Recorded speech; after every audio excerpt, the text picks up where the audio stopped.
November 1. The law of love. If you really fulfill the royal law, according to the scripture, you shall love your neighbor as yourself. You are doing well. James chapter 2, verse 8.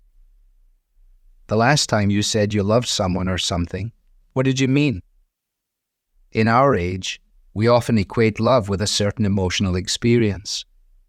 People declare love based on how they feel. It's no surprise, then, that the idea of acting lovingly out of a sense of duty sounds strange to our ears. Surely if an action is dutiful, it cannot be done out of love. The book of James offers quite a different view of the relationship between love and duty. When James wants to summarize the law of God, he does so with the words, "You shall love your neighbor as yourself." The law, in other words, is fulfilled by love. We must therefore make it a priority to understand what love is and what it is not. James does not mean that the law is fulfilled when we feel a certain way about our neighbors. Anyone who has read James, or much of the Bible at all for that matter, knows this cannot be the case. For one thing, the Ten Commandments, which are the heart of the Old Testament law, say very little about how we ought to feel, but quite a lot about what we ought to do. The commands against murder, adultery, lying, and stealing are aimed at our actions. And laws like these, says James, can be summarized as, love your neighbor. How do we love our neighbor then? By doing the right thing. Consider also the significance of James' phrase, as yourself.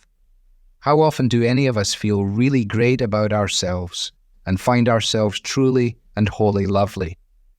Rarely, I would guess. And yet, despite how we feel about ourselves, we most likely see to it that we are cared for. Our love for others ought to be in this way as well. The absence of emotional intensity does not excuse us from obedience.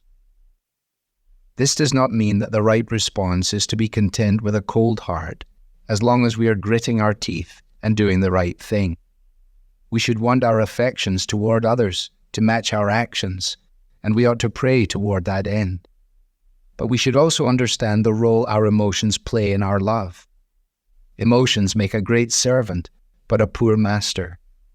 They can serve us in doing the right things, but they cannot be our guide for what we should and shouldn't do. Indeed, sometimes it is only once we have decided to act in love that our feelings catch up. Pray today, then, for your affections to be pleasing to God and for you to fulfill His royal law as you act in love toward your neighbors by obeying Him.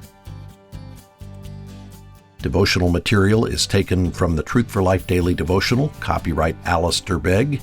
It's published by the Good Book Company.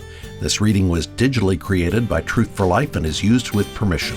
For more clear, relevant Bible teaching, visit truthforlife.org.